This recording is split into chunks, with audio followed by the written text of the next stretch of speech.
welcome to Redefine Reality, the show where we redefine what's possible.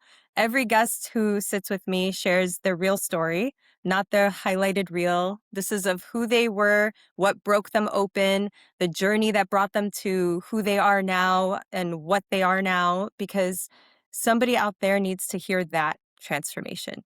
Somebody out there needs to hear some part of your story that you might think is not even that relevant, or it could be something so small that just changes someone's life from hearing it, just lands for them.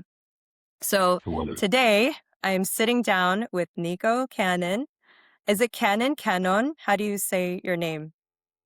really, it's Canyon, but we don't have the Canyon. we don't have the any in English, so Canon, Oh, I Canyon love or that. Is it Canyon. Nicolas? Nicolas, yes. Nicolas. I said that on my story today. I was like, Nicolas Cannon, Canyon. So he's a Colombian-born writer, an artist, a spiritual coach. He has lived quite the life, quite an experience. It's been his greatest teacher, and we're going to dive into that today. We're going to get into some of the things that nobody really wants to talk about, but everybody needs to hear. We're going to talk about mother wounds, maybe father wounds, why our most painful relationships are our greatest portals, our greatest teachers. I'm so excited to have you here today, Nico, because when the algorithm sent you my way, it was like in July, I think, this magical moment where the very first reel of yours I've ever seen just stopped me in my tracks. And I was like, who the fuck is this? His soul is beaming through this reel. And I sent you a message telling you that. I said, your reel is just so captivating, so beautiful. Everything about it was so intentional. What you were saying, how you were saying it, even the lighting in the space. I just had to stop what I was doing and share that with you. And then I asked if you were available for a connection, a new connection. And you're like, yeah, sure. And we connected. And immediately I was like, I would love to know your story. I would love for you to come on my podcast. And what you don't know, Nico, is that I haven't recorded, I haven't had a guest on my podcast in maybe 2 years. I haven't released an Well, episode. You are my first one back. And this is huge because I was going through the darkest dark night of the soul. And I'm just now on the other side of it, emerging, coming back for air, and like putting the pieces back together of what's left from the shedding. So who better than you to grace this podcast? mhm, This this space has been graced with people that you might be familiar with, like Adam Roa and Sharon Lecter from the Think and Grow Rich Napoleon Hill Foundation, Hala Taha, some people that are in the spiritual community. I've had really, really amazing epic humans, but I have to say that I've never been more excited, I think, to talk to somebody than I am right now with you. Like, genuinely so grateful and so excited to have this conversation with you. So welcome to Redefine thank Reality. And I'm so excited to see what unfolds here today. thank you, really, yeah. Um, yeah. So first, what I'd love to just open up the container with is 2 questions, and you can Mhm, choose which one you want to go with first. 1, how is your heart? And 2, mhm. how did you redefine your reality? How is my heart?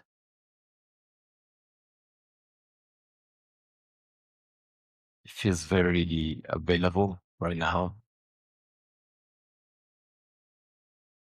It feels resilient without the callous that sometimes we develop when we become resilient people.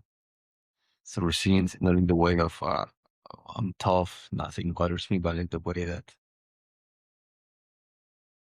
I allow for life to touch me and to touch me deeply.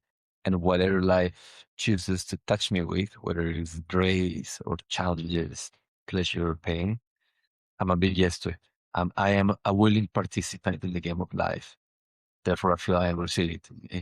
If I grieve, I grieve. I'm okay with it. And if I celebrate, I do so with the same intensity. So my heart feels very alive and resilient. With maybe the better word. And how did I redefine reality? Yeah, how did you redefine your reality? Which means you were dealt a certain hand. And for example, Mhm. I saw a post recently that you shared that your mother used to beat you when you were a Mhm. child, and now you're sitting in holding space at retreats with her by your side. So I'm Yeah. like, that in itself, if someone grew up with that environment, they could potentially go a very different route than you did. So that's what I mean. You redefined reality for yourself in probably many situations, many scenarios, many experiences. That's just one defining moment. Mm. There's many things that I have refined, but nothing has been as profound as dropping the need to cage reality within a label, dropping the need to define reality itself. So, because at the end of the day, these are all games of meaning.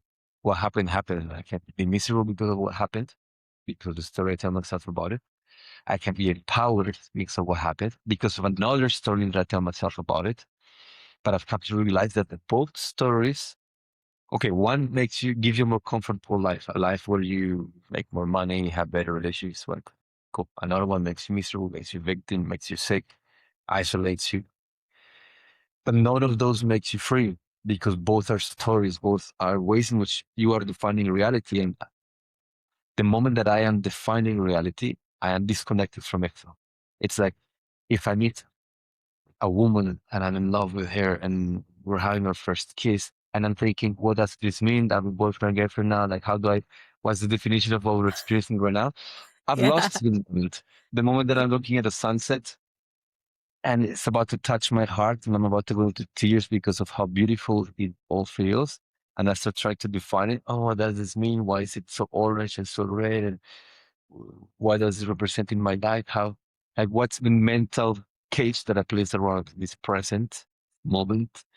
In that moment, cool. I get to tell a story about it, but I don't get to live it fully. So for me, this has been maybe the biggest thing and biggest redefinition has been to let go of my compulsive need to create meaning out of life, because life comes Wow. with its own meaning. Being alive, it's its own purpose.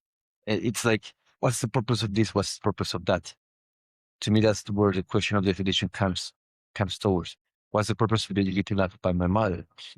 Growing up, I thought, well, the purpose is that I will never again let a woman control me, beat me up. I will never again be disempowered, which is, the ego, the coping mechanisms, which attracted more of that because that which we disown ends up owning us, and that which we run away from, we end up clashing against. So all right. Then I thought, okay, a definition has to serve me. So the definition is it was meant to teach me how to be compassionate, how to heal, how to reconnect with my heart, how to forgive. But then that brought me to other places where my forgiveness, my acceptance, my compassion became blind. Where no, I'm a Um, compassionate man because it's the definition that I'm living under, which is just maybe a fancier cage. But I got into marriage where I crossed many of my own boundaries. I tolerated things that were not okay with me over time because of the definition I had around my history. Now I'm a medicine man, I'm a good man, I'm a devoted man. And a devoted man cannot get angry at a spiritual man cannot have needs. And all of these things until, my divorce was a big initiation and wake up call from life, which said like drop it. Like drop the need to create a story around it, to the story disconnects you from being alive. And being alive sometimes means that anger in, informs how I should act. Being yeah. alive means that sometimes also it's compassion, but it means that I get to experience that kiss, that sunset fully. What does it mean? I have no idea. But what definition do I give to it? I don't know. I'll come up with words if I need to transmit that to somebody else. But how do we put into words, or how do we serve to somebody else the experience of what a sunset does to us, what a lover's first kiss feels like? We can play around the edges. We can be a little bit poetic, but we can just live it fully, and hopefully who we are as a result of being deeply alive is what touches people in their own way. Yeah. So, uh, biggest redefinition has been to drop my attachment to finding definition and meaning to all of it, which as a writer it was extremely hard because I filtered all of life through the story. What's the story of what's the arc, the hero's journey? How can I share what I just lived with other people so that they can maybe grow from my mistakes? It's like, and letting that go and just, I'm going to live my life. And when the moment comes, I'll share what comes up. But I refuse. I don't refuse. Uh, I think life has just crushed me over and over. Every time that I set a definition on something, I'm a bad man. When I was a tattoo artist, doing drugs, being very promiscuous, I'm a tough guy. It's like, I paid a price for that. Then Mm. I'm a good man, paid a big price for that as well in my marriage. It's like, okay, I'm not bad, I'm not good, but what am I? It's like, well, you're alive and you got to stop trying to cage the experience with words. Wow. That so much I want to speak to that you shared. Specifically, you're connecting to a story and you have to just like detach and let go of that. What's so interesting is that the work that I do with people who have been carrying something, I call it a stored story. It's stored in their body somewhere. It's energy that's just like vibrating in one space, and that's where they feel physical pain, or that's where they have extra weight that they can't lose. And that's a story from the past that's just stored in their body that they're holding on to. That's part of their identity, or they made it mean something about them or something like that. And so we get to the Mm-hmm. root of that and we strip away that story. We release the hold of it. What they made it mean no longer means that, and it just dissolves or it transmutes into their own power they reclaim. And then all of a sudden they lose like 15 pounds like that. Or the pain in their foot she has. One woman had plantar fasciitis, disappeared, the pain in 3 days while she was at the retreat, gone. Like, how Wow. do you explain that, right? So there's definitely something to it. And what you're sharing here is not even creating the story in the first place, essentially, what I'm hearing you say. Yeah, because the story, as you said it, the stored story, the memory, the energy that lives in our system, it's an energy that we carry from the past. That's the Mm. baggage, something we're dragging. The dragons that the stories tell us to face are the drag ons, the things we have dragged on for way too long. I love that. I've never So, heard it like that before. Wow, that's good. so, and the thing is that a cute dragon or a black red-eyed dragon both will burn the village down. The cute one may cause more chaos because you're gonna think it's a pet, and by the time you're gonna feed it, and by the time it's big and mean and nasty, you're gonna be, oh my god, it was a dragon after all. So let's just not drag anything on for too long. The story will always cage us. At first, it may empower us, and I think it's a Mm, necessary step. Like, all right, I go from being a victim to that. Now I'm a powerful man, and maybe I live under that. But if I can only be powerful man, a powerful woman, a strong man, a strong woman, the moments that would serve me and serve my heart and my soul and my family, where I have to allow myself to be weak, allow myself to ask for help, allow myself to feel lost and say, I don't know what I'm doing, I don't know where I'm at, and ask for help from the creator, from my friends, from my family. Can't go there if the story that I carry is I'm a strong man. Much mm. better story than I'm a victim, the world is happening to me. Sure, you have a better life. I want life. But you're not free either. So freedom is, or we cultivate freedom to the extent that we cultivate a willingness to live life without making a story about who we are, like willing to be undefinable. Because what do we know?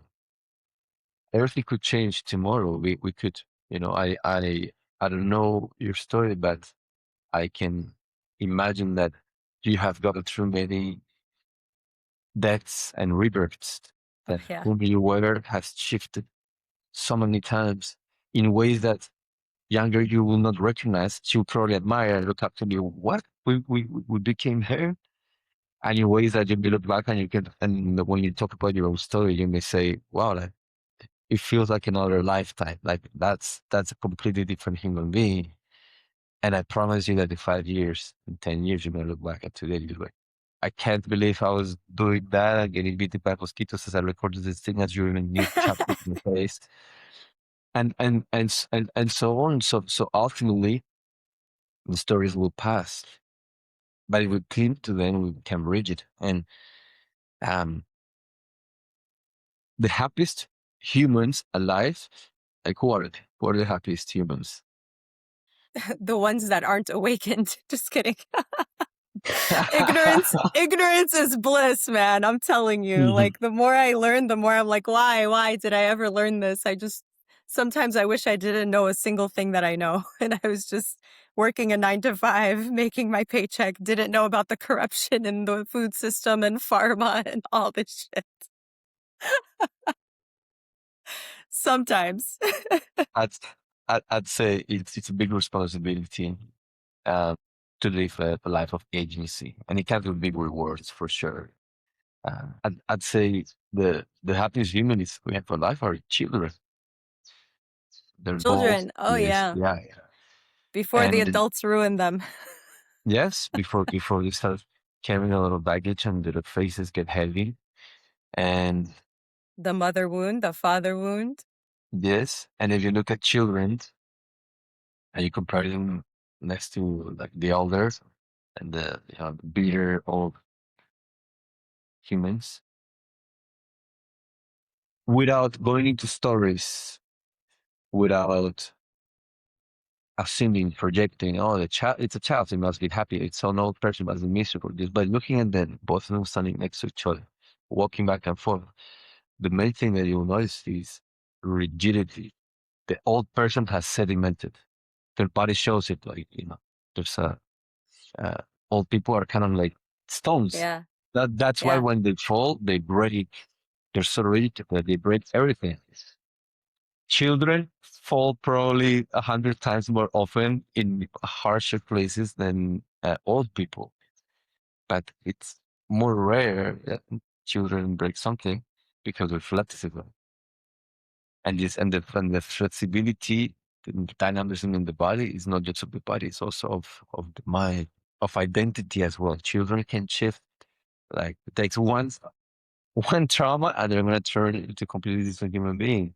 One Yeah. kind word of affirmation, of support, and they'll become incredible. Like they learn so fast because they're malleable. They're alive. They have not sedimented themselves. They have not subscribed to a single story. They have Yeah. not made a cult of their identity or of any identity. Whereas the old people, I like my coffee like this at this time in this place, and I don't want to leave my house. And I liberal or Democrat or whatever. I just Yeah. really good person, and I can't learn anything new. Too old to learn. And Mm-hmm. so I'd say it's a sign. If we want to be happier, we must be childlike. The Bible says it,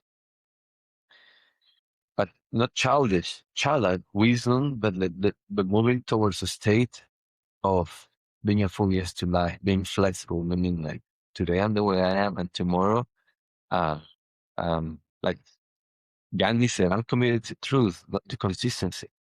Mm. To me, this sums it up. I'm committed to being as authentically myself as I can, and I Yeah. owe nobody consistency, not my past self. Which is different from commitment. I'm not saying, hey, today we make an agreement, tomorrow I'm a new person, and I told you, well, that was past Nico who agreed. No, that's a lack of responsibility. Commitments are a different thing, but when we subscribe, when I have subscribed to a rigid identity, no matter how good I thought it was, I have always suffered because Mm. life, the spirit of life, Shakti, the divine feminine, the energy that creates life that takes form, she will not allow herself to be caged, to be Mm-hmm. controlled. The mind comes with the identity, with the ego, with the story of who I am, and says, like, this is you. It's like a man coming to a woman and saying, you can only wear this and you don't go out at night and you cannot talk to those friends. It's like out of love or out of trying to please him, she may put up with it for like a little bit, in a couple of years.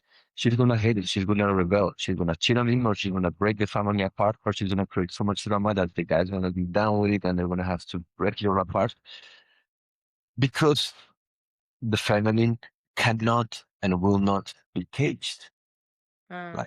Like it cannot, because it's movement, it's flow, it's dynamism, and it's a way that women and a woman that loves herself will not allow for a man to control her, to come into her life and tell her this is who you are, this is what you do.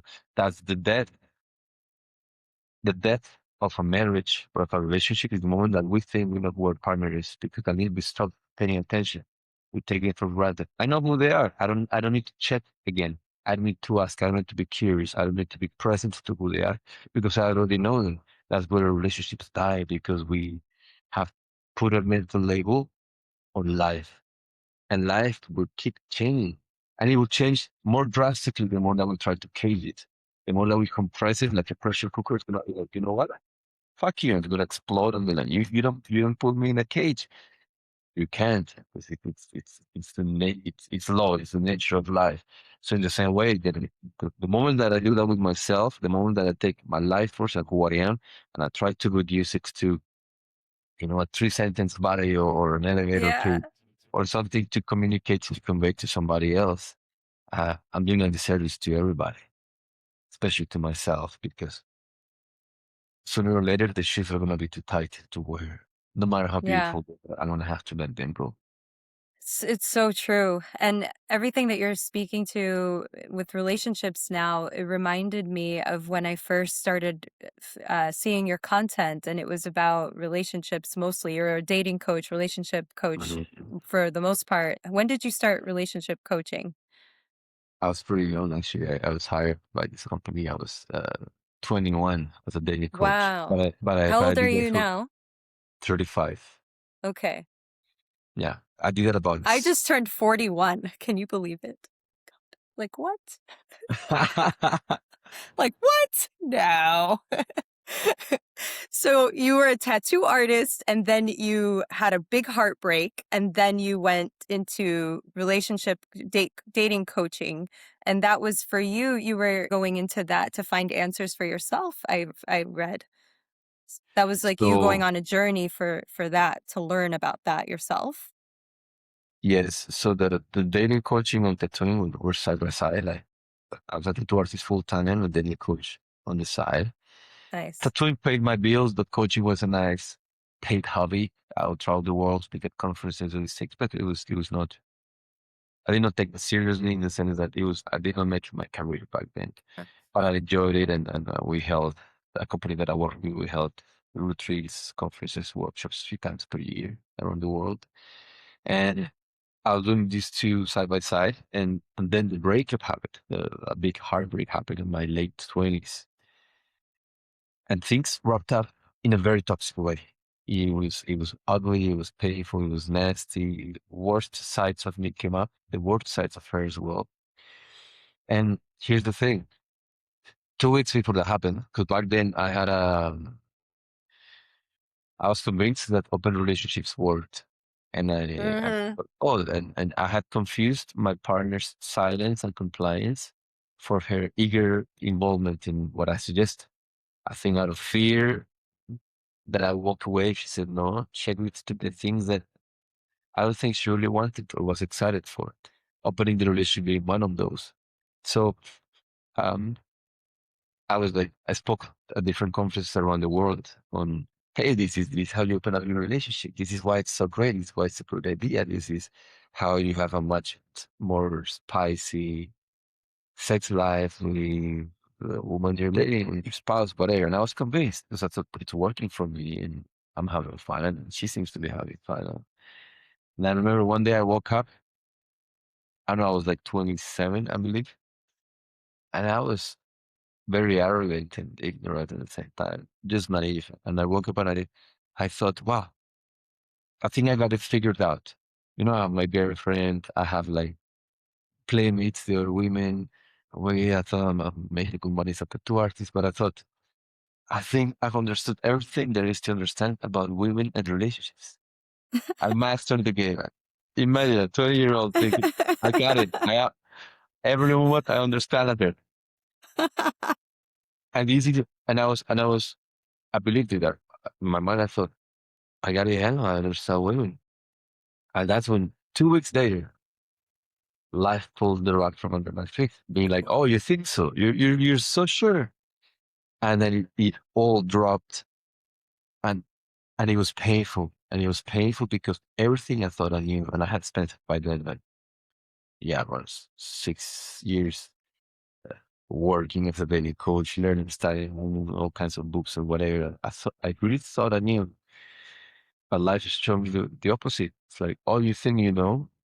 How about this?" And then I went through a rough breakup that challenged everything because I thought if my own relationship had such a miserable or ugly death, if it got so ugly,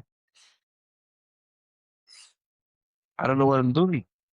And if I Yeah. don't know what I'm doing, I don't know what I've been teaching all these guys the last few years. Whatever I've Yeah. shared with them, whatever transmission I've passed on, best case scenario that they're good students, they're gonna end up where I'm at. And Mm-hmm. it right away I stopped coaching in that regard, and I thought I don't know what I'm doing. I'm lost. I don't even know if I'm a good person. Like everything I thought I knew about women, about myself, about relationships, it just crumbled on the Yeah. ground. And that led me to seek real answers. Like, who am I? What happened? Why did this happen? That led me to working with ayahuasca in Colombia and realizing that relationships are not something it's not about how much you know about attachment wounds and love languages and body posture and good non-violent communication. Those things can be a little bit useful, but they're information. They are a recipe. They are not a meal. A recipe will never nourish you. A recipe stays in the mind. A meal is something that actually fills you. When I started working with ayahuasca, like I was full of actual wisdom, which was really understanding life, not having knowledge, but knowing, and knowing that it had nothing to do with how I spoke, how I stood, the games that I played over text, all these things, attachment wounds, attachment styles, love languages, this all. I realized he went way, way, way deeper than that. It had to Mm-hmm. do at its root with unresolved patterns, energy patterns with my mother and my father, and therefore with God. But them as representatives of the trinity of masculine force, the energy force, and me as a result of the creation, which we have Shiva, Shakti, we have the world, the that which embodies that. We have the proton, we have the electron and the neutron, it stabilizes all of Mm-hmm. it. Um, Oddly enough, I've never understood this in Catholic and Christian traditions. They say, like, in the name of the Father, the Son, the Holy Ghost, like, amen. The Yeah. Holy Ghost, that's the mother. Talking about the energy of life. That is the mother. Father, Son, where is the mother? It's been erased from scriptures, it's been erased from the tradition, it's been erased from the rituals. I don't subscribe to religion, but when I do, I don't know how you call it. Spanish, we call it the blessing. I don't say in the name of the Father, the Son, the Holy Yeah. Ghost. Call like the name of the mother, the father, the son. Uh, that is the right order. Everything has to be honored. The woman has to be honored. And she's not a Holy Ghost. She is her, capital H, her, the divine Y- feminine. Yeah. So that my work took me there, realizing that it's not about coaching guys on how to be better conversationally. It's not about the top level fixes, but it's actually about going deep into who we are as energy beings, as souls, and the body that we carry, the stories that are stored in our system, and how we repeat them. The trauma is not what people say, "Oh, why are you looking at the past?" It's like, I'm not looking at the past, I'm looking at the present. Because this thing that blocks me, this thing that has me attract unhealthy love, this thing that has me feeling worthy of abundance, is not a trauma in the past. It's right now because I'm experiencing the effects, the results of that right now. I'm carrying it in my tissues, in the way that I walk, in the way that I listen, in the way that I brace for impact when I meet certain type of people. So it's not digging the past. It's actually unpacking the present. How can I receive the gifts of life? God gave us a present that we keep it all wrapped. We never unpack it. We never unwrap it. Yeah, that's interesting you say that. There's so many things that you said that I want to speak to. First, you're the mother, the father, how you're saying the cross like that.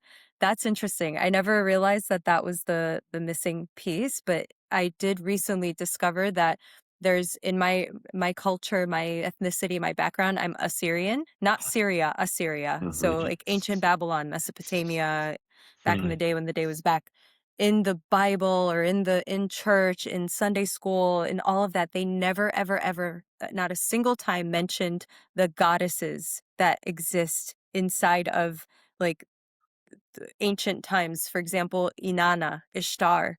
These are goddesses that were erased that just they don't want to teach us about it in church. And Mhm. I found out about this recently, and I'm like, my mom doesn't know anything about it. My grandma doesn't know anything about it because it's been erased, like you said. That part really stood out to me. And then when you were saying that the relationships that you were in the past and how you're repeating things, and it's like your relationship with your mother and your relationship with your father basically replaying in each new person that you attract or comes into your experience, your orbit, your life, and every single one of them is for your growth, for your expansion. It's a mirror, right? So if you attract someone into your life and this is someone that you're dating, they're mirroring to you your wounds, or they're mirroring to you what you desire within yourself, or what is within yourself that you possibly have rejected or not accepted or Mhm. not seen, right? So it's really interesting that when we're in a relationship that we call toxic, right, and we want to end it and leave the relationship, you'll end up dating someone else and you'll have those same issues come up with that person. It's the same things with a different face. Why? Mhm. Because of the wounds that we carry from past lives, even, right? But the mother wound, which I wanted to talk with you about, and also if we can have time to talk about the father wound as well, because I know I attended your father wound workshop, by the way, when we first connected, and then now I see you're putting out a mother wound workshop. Mhm. So definitely wanted to share that with my community.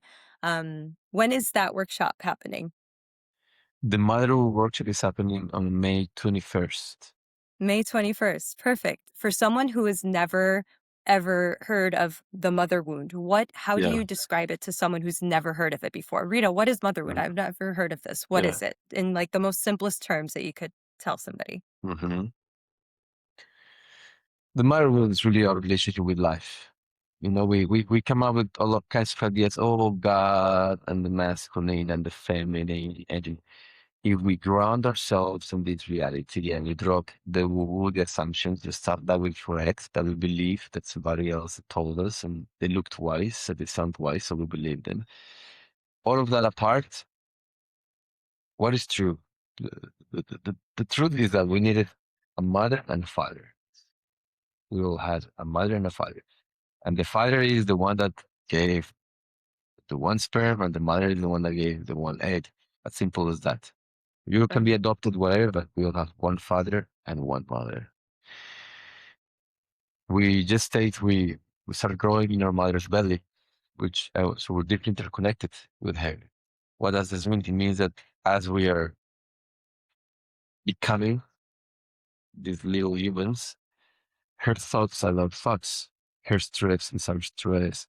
Her hormones, her cortisol, her adrenaline, it goes straight to us. What she thinks, we feel. What she feels, we like we are one. We're a mesh because we're inside of her. We are an extension of her. Yeah, yeah.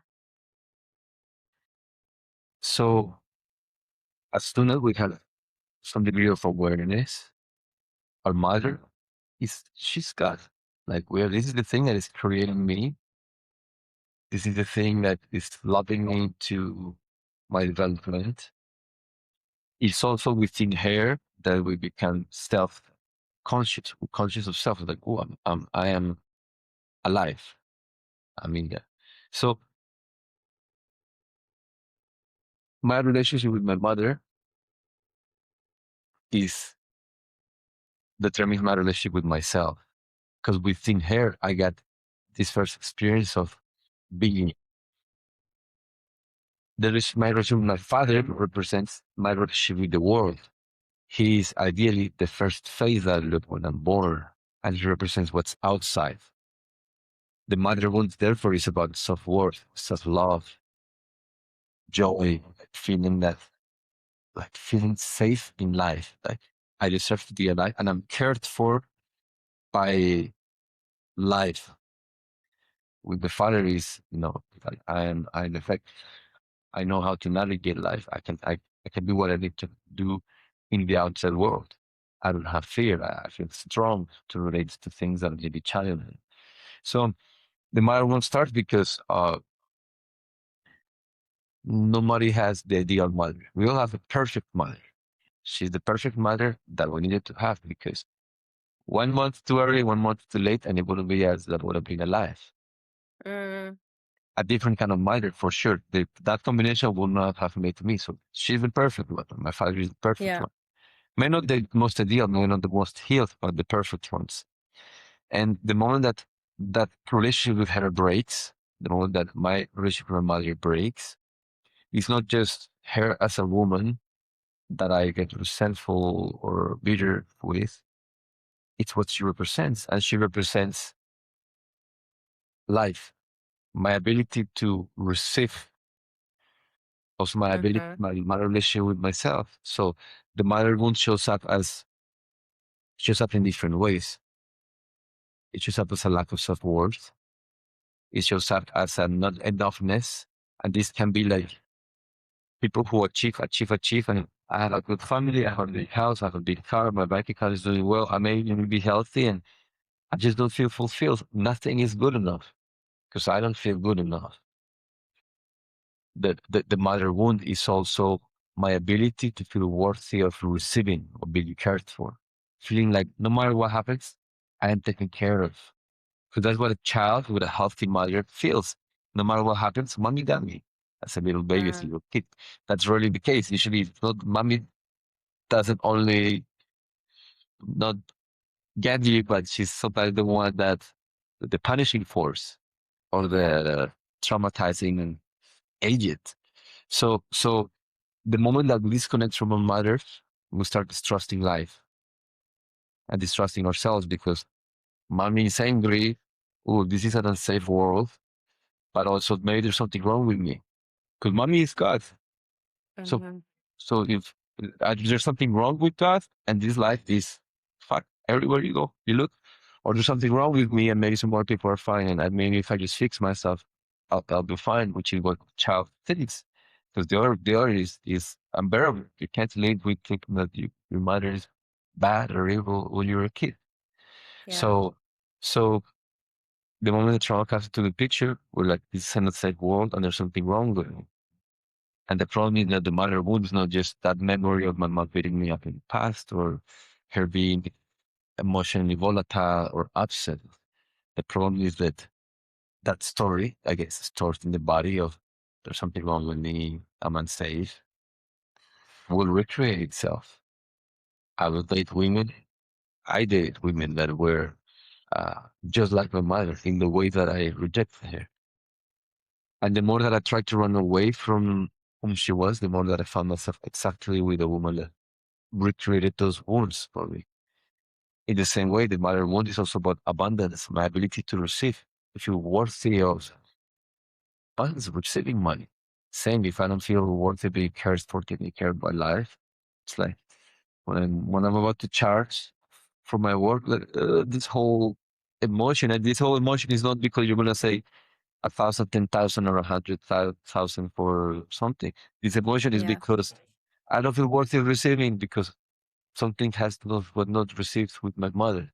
So that's the mother of all the patterns that we recreate that come from that original relationship, which will show up in our health, autoimmune conditions. That's what my body fighting against itself, which is what is me thinking there's something wrong with me. Like my mind is like punishing my soul, my heart, my body. Maybe if I fight and I fix myself, maybe one day I'll be worthy of love. And then it's like the body starts fighting itself and we wonder what's going on. Yeah. So that's the motherhood is that energy that we carry. It's like, let's say we step on shit when we're out for a walk, and everywhere we walk, flies come after us. And I think I just need to move a new place because there's all of these mosquitoes, but wherever I am, flies find me. I can be in Bali, I can be in Dubai, I can be in Colombia. I'm gonna be surrounded by flies until I clean up my shoes. Then the hummingbirds, the butterflies, something else may come. So that's the matter one. Is like if we look around and we go into these cycles of unworthiness, not enoughness, pain in our relationships, because the lover wears the face of the mother, whether you're a woman or a man. Mm. She's my first experience of love and receiving love, very first imprint of that. So romantic relationships, if it's not working out, we can always trace it back to the mother, to that that which we picked up early in the walk, and then suddenly like, why do I always attract flies and these kind of people that I just don't resonate with? It's like, whoa, there's something that we're carrying that is in big resonance to that. Do you feel like when you're dating somebody who you're intentionally choosing someone that is nothing like your parents, and then they turn out to be like them in some way that you didn't see? Have you ever experienced that? Yes. Yeah.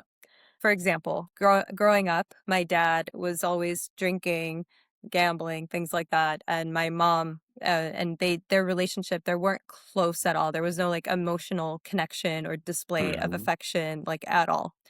So I didn't see that or receive emotional, words of affirmation or anything like that. Um, so growing up now, my love language, as you said earlier, like I love to receive words. I love to hear how you're feeling. I love to Hmm. just have that level of connection emotionally because that didn't exist in my household. I also Hmm. saw my parents, um, fighting and just not happy. And guess what? They're still married today because divorce is wrong. Like, Hmm. so what's funny is I grew up not wanting to get married. I didn't want marriage. I didn't want kids. I didn't want any of that. Nothing to do with it at all. I ran away from it. I was like, nope, not for me. I want to be single and free and travel and just explore and go with the flow of life. I literally have it tattooed here. It says go with the flow. Yeah. So now that I've been doing this work for like over a decade and I feel like I know and love myself so much, and whoever I'm connecting with, I'm understanding them and the depth of them as a human being and their journey and on a soul level, that when I see someone who's interested in a relationship or a marriage, yeah, that sounds good. I would like to do that, but no, I don't want to end up like them. That's like buried deep down, right? In the roots of like, you either do what they do or you do the opposite of what they do. So, Hmm. my dad drinking and gambling, I don't do either of those things, right? Hmm. And my mom is like this tough, hard shell, doesn't show any emotions. And I'm this open book wealth of emotions. I'm super emotional and I share what I'm thinking and feeling all the time. And I get that to come out of people. And I create Hmm. safety and hold space for women where they say things that they've never said out loud to a group of strangers. Like that's the level of safety that I can create for people. And I didn't grow up with that at all, And so all that to say, I now am at a place where I'm like, I actually want to get married and I actually want to have a kid. It would be a shame if I didn't bring a soul into this realm because of all the healing, all the work that I've done. It would be a shame if I didn't at this point. That's how I look at it you know? And I know that you just got a divorce and you were sharing about how your relationships in the past have been like a catalyst for your healing and your expansion and your next level and initiation into learning some aspect of relationships that you had no idea existed. So what is this this breakup, what is that catalyzing in your life? What is that opening up? What is that showing you? What is that teaching you? Why is this happening for you? Hmm. So uh, the big breakup that I spoke about in my late 20s, that came to show me that a life of hedonism, it's not, it will never fulfill me, and it just causes a lot of pain. Mm. So I was chasing after, when I was after money, women, status.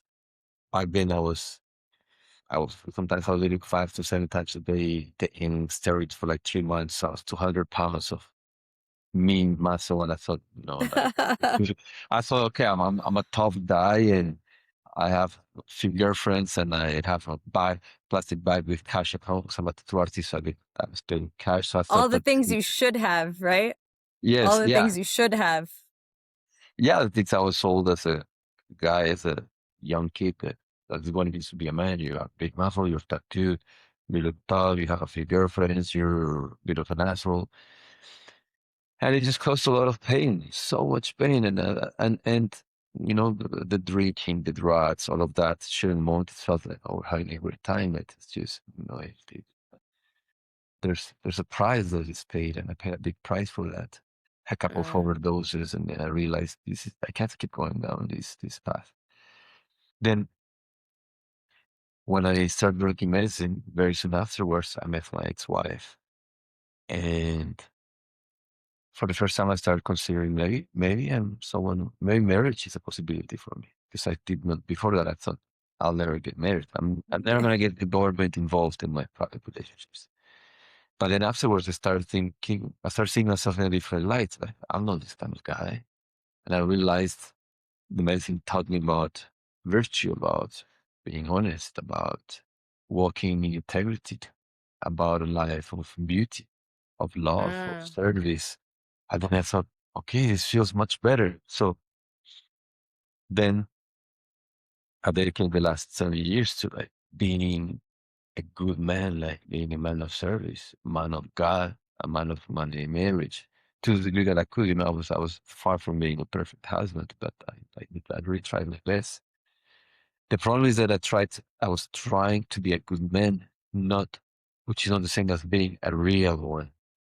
Mm. And I got so fixated in trying to live up to this standard that I think was to some degree unrealistic, that I rejected my humanity. Like, I had no needs, I live to serve. I will wake up 5 a.m., do my yoga practice, and then just write content, share, teach, coach, host things. And then whenever the time was done, it's like time to spend with my girlfriend, wife, and then that's it. It's like, and I thought, well, I have no needs. I've done my work, and it's okay. I'm fine, and we don't eat in the restaurants that I like.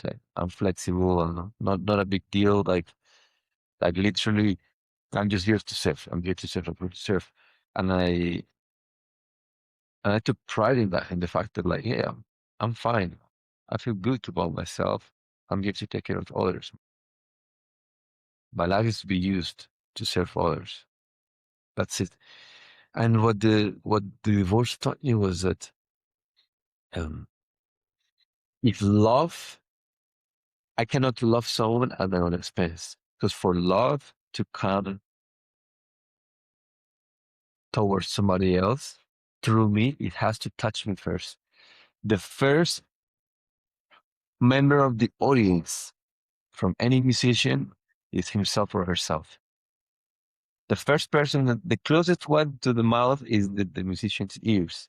The first one that must enjoy the song has to be the musician. Otherwise, who cares what happens with the rest? Sure, it doesn't work like that.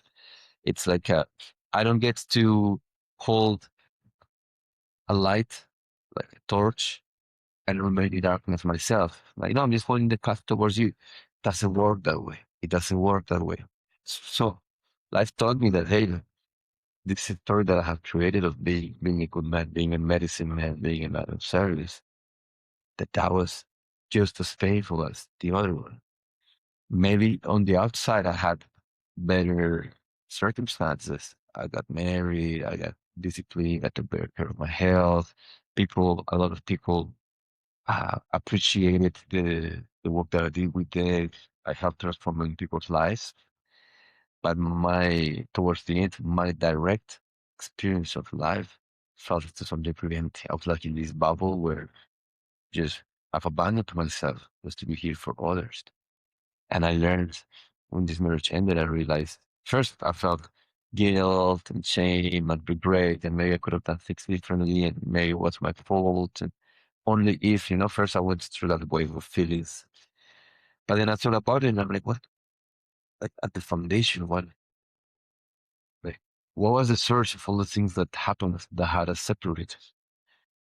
And I realized that at a deep level, it was that I wanted to be good and I skipped being real Mm. with myself, real with my wife, which meant that sometimes she said things that angered me, but I did not share my anger with her. And that doesn't mean shouting. That's not sharing anger. That's like vomiting it. But it means saying that I'm angry. It's not okay with me. But no, I'm a good medicine man. Can take a deep breath. Next time I'm drinking ayahuasca, I'll vomit it. That's for me to deal with. I don't have to rock the boat here. So this divorce came to teach me truth, living in truth, which being nice and being good is not living in truth. It's not the Yeah. same thing. It also came to teach me that for me at least, I cannot serve God at the expense of my humanity. And that in Mm-hmm. fact the when I'm connected the closest to my humanity, that's when I hear God the loudest. Not as an idea, as a thought, oh yeah, God. No, but tangibly, through synchronicities, through messages, through things that make me think, how is this possible? Like magical things start to unfold in my life the moment that we had a deep conversation with my ex-wife. The moment that we sat down, we said, okay, she said, you know what, I think, she didn't say I think, she said, we're getting a divorce. And we sat through it, we talked about it, and I thought, fuck, it's happening. That very moment, we're like, okay, yeah, let's go for dinner. This is heavy. We ordered, we arrived to the lobby of the condo we lived in. I grabbed the phone and it's like 4:44 p.m. I'm like, okay. Then I check the Uber is here, and then the plates of the Uber are like 5:55, and it's just waves everywhere. We both start looking at it's just waves of this, and magical Wow. things happening. And we looked at each other, and we were both grieving, and it was painful for both of us. We looked at each other, and a part of us knew like, wow, this is the right thing to do. Yeah. How do we know that? Wow. Because life is saying, welcome back to reality. Like, welcome back. Like, Yeah. I missed you. And I realized as I've gone through that process, and it was painful at first, and I navigated grief and all of that. But the more that I became real, like, this is who I am, this is my truth, the more that life keeps speaking to me in a way that is very tangible. Not that it's not a thought. Like, I get messages, people are sending to my life to tell me very specific things, and I'm like, I was just thinking about this. I was just wondering about this. And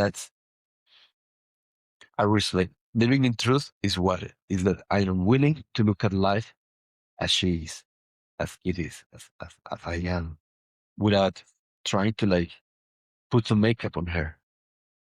Like, I wanted to look at this.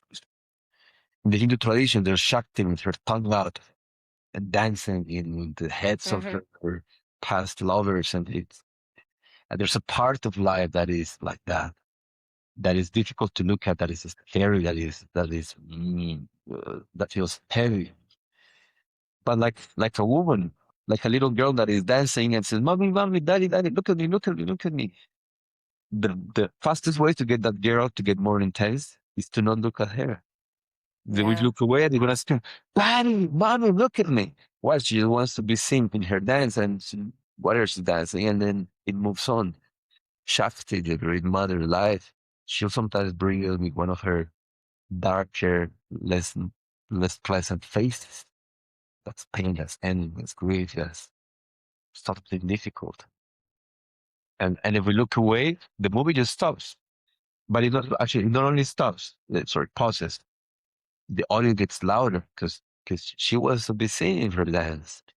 And I need to be a bit, yes. And the more that I can look at her, and part of this is the committed. You know what? Yes, you too. The more that I can look at life, attractive, the great mother, in a way that I say, all of you is welcome. I may have a lot of emotions or certain forms, certain expressions of you, but I'm willing to, I'm not going anywhere. I'm here for it, for the whole ride. The moment that I'm a bit yes to life, life listens and says like, all right, now we're gonna dance. Now we're in intimacy. Now we're connected. Because before you only wanted the nice parts of me, but now that you have embraced all that I am, I'm gonna embrace all of you, and you're gonna feel it like a man feels a woman's love when she's really devoted to them. This has been the gift that my divorce gave me, to come back to life and to feel held by the spirits, the force of life, which means which required paying the price of being willing, saying yes to the grief, to the anger, to all of it, and not looking away, and realizing that being real may not be as fancy, may not make for as good as of a poster, but that being good may, sorry, maybe being real may not be as fancy or make as good as a poster as being good and spiritual and proper. That is far more fulfilling. And the more that I have surrendered to this, the more compassion that I have for my humanity and the ways in which I still have a long way to walk, but the more joy that I feel, the more alive that I feel, the more that life is actually holding me and takes care of me in so many ways, even when it comes to money, to health, to relationships.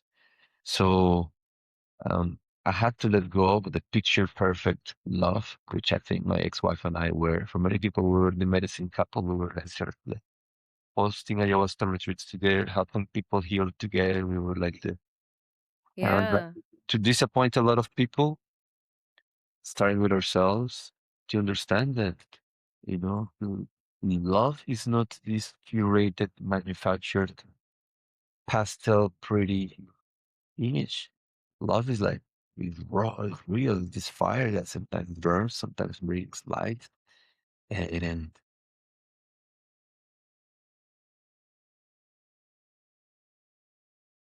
the only love worth feeling and going all in with is that one. It's not it's not the contained one. It's the one that is blazing fire that constantly day by day transforms us. And that cannot happen if I'm attached to the idea of us. Again, because the definition of us, but no definition. This, this is us, these moments together. How well we dance these moments together will determine what happens afterwards.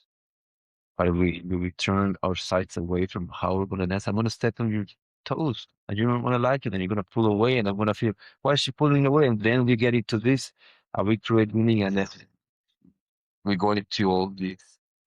We listen to podcasts, we read books, when all we need is to pay attention, to be here for it fully. Yeah. Wow. Thank you for sharing all of that. I really, really appreciate your vulnerability, and the way that you share is just truly so poetic. It's so beautiful. It's really deeply felt. And I think that's one of the things that really drew me to that first reel that popped up in my feed in July of this year. I was just like, who is this guy? There's something about his essence, his presence, the way he's sharing what he's saying. So I imagine that your divorce really shocked people. It shocked me, and I barely knew you. I barely was aware of you. And I was like, whoa, no way. That's crazy. And then there's that piece that where you were relationship coaching back in the day, and that breakup that happened that rocked you, and that imposter syndrome kind of crept up. It's like, oh, if I can't even, do this relationship thing right myself, how am I to coach people? And then you stop. And that's actually what happened with me too. But the thing that I wanted to dive into that shocked me even more in this conversation just now listening to you sharing. I was like, wait, hold on. Did you say 444? Because that's tattooed on me right here. And I have a gold 444 right here. My first name is 4 letters. My last name is 4 letters. 44 has been my number forever. And then like I started manifesting all this magic as I was being more and more real and more authentic and going after what my soul wanted and not what other people wanted for me. And then a 44 would show up and a 44 would show up and a 44 would show up. And then it became 444 with angel numbers and the meaning of that when I became more spiritual and awakened and all of these things, then that started showing up. So when you said 444, I was like, what? Of all numbers, that's what he says? That's hilarious. I did want to ask you a question that is not, I'm not going to be able to live with myself unless I ask this. It's a little more personal, a little deeper, and it only emerged just now from sitting here listening to you share about when you were feeling anger and you weren't showing it. You were, in a sense, swallowing it. You're like, I'm this medicine man. There's no way that I'm going to express my anger at anybody, period. You handled it. You resolved it within yourself. You held it inside. Um, with that anger, did it become resentment? Did it become something you were carrying toward her?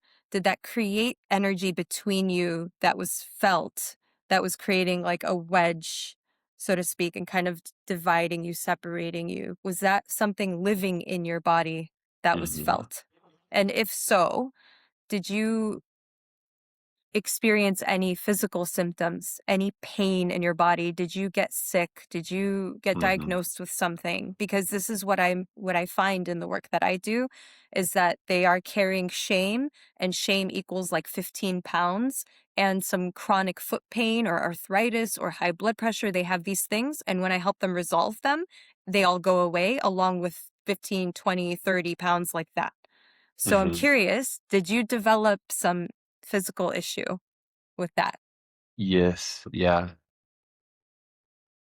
Early on in the relationship, I developed a degree of back pain, but Mm, I had drunk enough ayahuasca and like kind of processed it, but it took a different form because I stayed in the pattern. I kept swallowing my anger. And then I ended up diagnosed with H. pylori at one point, which is like I had this burning sensation at the top of my stomach. mm. What is like burning sensation that heat that wants to come out? Suppressed heat. Yeah, It's like suppressed heat. exactly. Also, H. pylori grows in quantity. The purpose that the H. pylori serves as it's a bacteria that we all have in Mhm. moderate amount, but if it gets too big, it creates ulcers because it starts to eat stomach lining. H. pylori grows when our stomach, the acidity or stomach acid is not enough. So it actually comes to help digest the food. It comes to help with digestion to some way. But it overgrows, then it starts eating the tissue. Um, what is low acidity and what is low, well, like that's suppressed five. Like if in my stomach, if I'm not digesting things properly, it's like I'm not digesting this situation properly. If my fire is not allowing me to digest this, it's like I'm suppressing my like, inner fire from not moving through this. So yes, I suppressed it. It became resentment. My silence became resentment. It became comparison. It became sabotaging patterns in the relationship. Um, it became chronic pain in this area.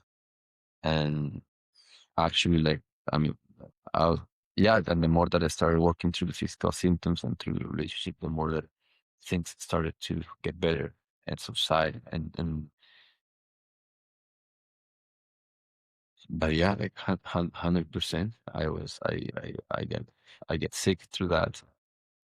She got sick in her own way, that she had thyroid issues, and guess what? She was not speaking out things that, Speaking her, yeah, yeah, I was doing things that she was not okay with, that she was like also trying to be a good woman, a good wife, and therefore thyroid goes out of whack, and then her weight fluctuates, and she had like fatigue and all of these things, and that's what suppressed life force. It was, it it went both ways.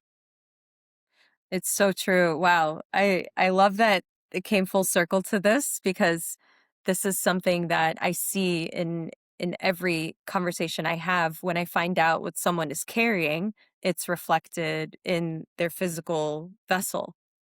I call it honoring the vessel. It's the physical vessel itself, the emotional alchemy that needs Nice. to happen so that it's flowing, it's moving, the channel is clear, and then energetic integrity. So you mentioned integrity in our conversation here, and that was of like you being married and being, in integrity and not open relating and all of that. So that's a different level of integrity. But the piece that I feel very strongly about is when someone is betraying themselves. So you Mm-hmm. mentioned that also in your relationship where you had to love someone at your own expense. You're betraying yourself. You're crossing your own boundaries.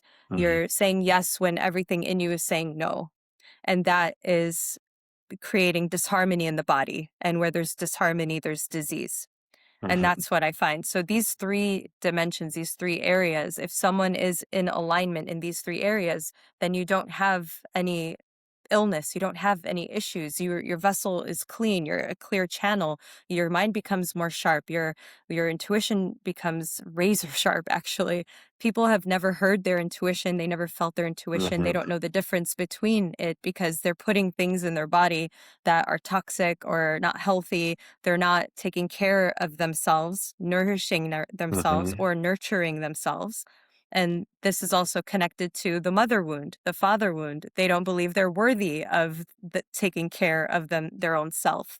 So it's all really connected. And everything that people are experiencing on the outside is just a reflection of what's happening inside. This Yes. is I could talk to you forever. Oh, This is so fun. I really, really appreciate you and your time. And I wanted to just ask you if you had anything that you feel unresolved or that you would like to share that's on your heart or that you didn't get to say, anything at all that's remaining or lingering that you'd like to express before we close this conversation? yeah, I'll say that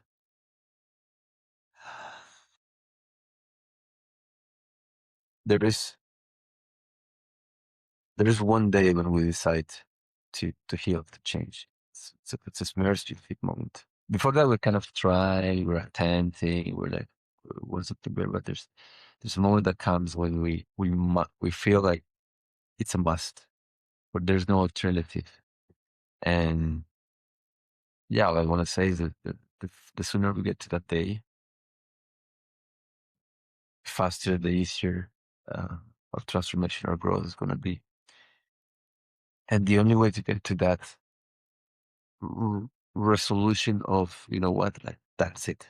I'm changing. My life has to change. I gotta drop the weight. I gotta launch the business. I gotta end the marriage. The only way we can arrive to such conviction is if our heart is on our side, if our emotions if our emotions, our body, the feminine, and our mind, the masculine, are working together. Uh-huh. If the mind says, you know what, I'm done, and the body says, you know what, I am done. Um, so my invitation for everyone listening to this is to give priority to that. As you said it, take good care of the body, work with the emotions, the energies, and find a way so that with this in your marriage, like this, the masculine wants to protect the feminine, wants to lead her to a beautiful place. If we can get this in order, the rest organizes itself afterwards. So that's it. Ways, tools, healers. You know, uh, there's 1,000 ways to the same place. All of them at a different pace. You know, the way that I work with my clients in the retreats that we host is with ayahuasca, with an indigenous elder and some medicines. And that's high voltage, intense, very cathartic, but quick process. You know, and not everybody needs that.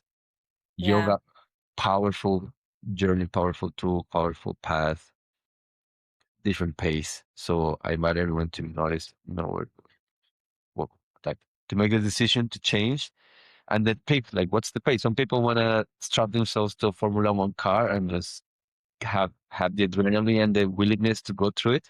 And some other ones want to hike at their own pace through the mountain. Fine, but we gotta take the first committed step in that direction. Whether I get on a Formula One car drinking ayahuasca, or whether I do daily sadhana and affirmations and do other things that maybe it's more gentle with my nervous system, but no longer will stay here. A retreat is a really powerful catalyst for healing and transformation. That's funny. My next retreat is in July in Costa Rica, and I called it Nice. Catalyst. When is your next one with ayahuasca? It's August 15th to 23rd in Colombia. Is it in Colombia? Yeah. What part of Colombia are you in?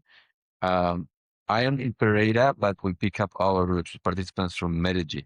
Our retreat Oh, center is outside of Medellin, a couple of hours away. I was in Colombia in 2022 right when I put all my things in storage and I went nomadic. I went to Costa Rica, Colombia, then Peru. In Peru, I sat with ayahuasca with Really? shamans in the Amazon jungle. It was very, very, very raw, real, and intense. But Mhm. my experience was very gentle. I didn't have much happening, and I don't know if it was my own resistance or fear of what Mhm. was to come that I blocked it, or if I'm just that healed that nothing came up. I'm really curious about it. You can expect me at one of your ayahuasca retreats in the coming year for sure. Yeah, I look forward to connecting with you in person. Awesome. Thank you so much. This has been so lovely. Thank you so much for your time. Follow Nico on Instagram. I will tag his social and his website and his ayahuasca retreats and his mother wound workshop and all the things you can find in the show notes. And please hang out with us on the next episode. Find me on Instagram if you're not following already. That's all we have for you today. Thank you. I love you. And go redefine your reality.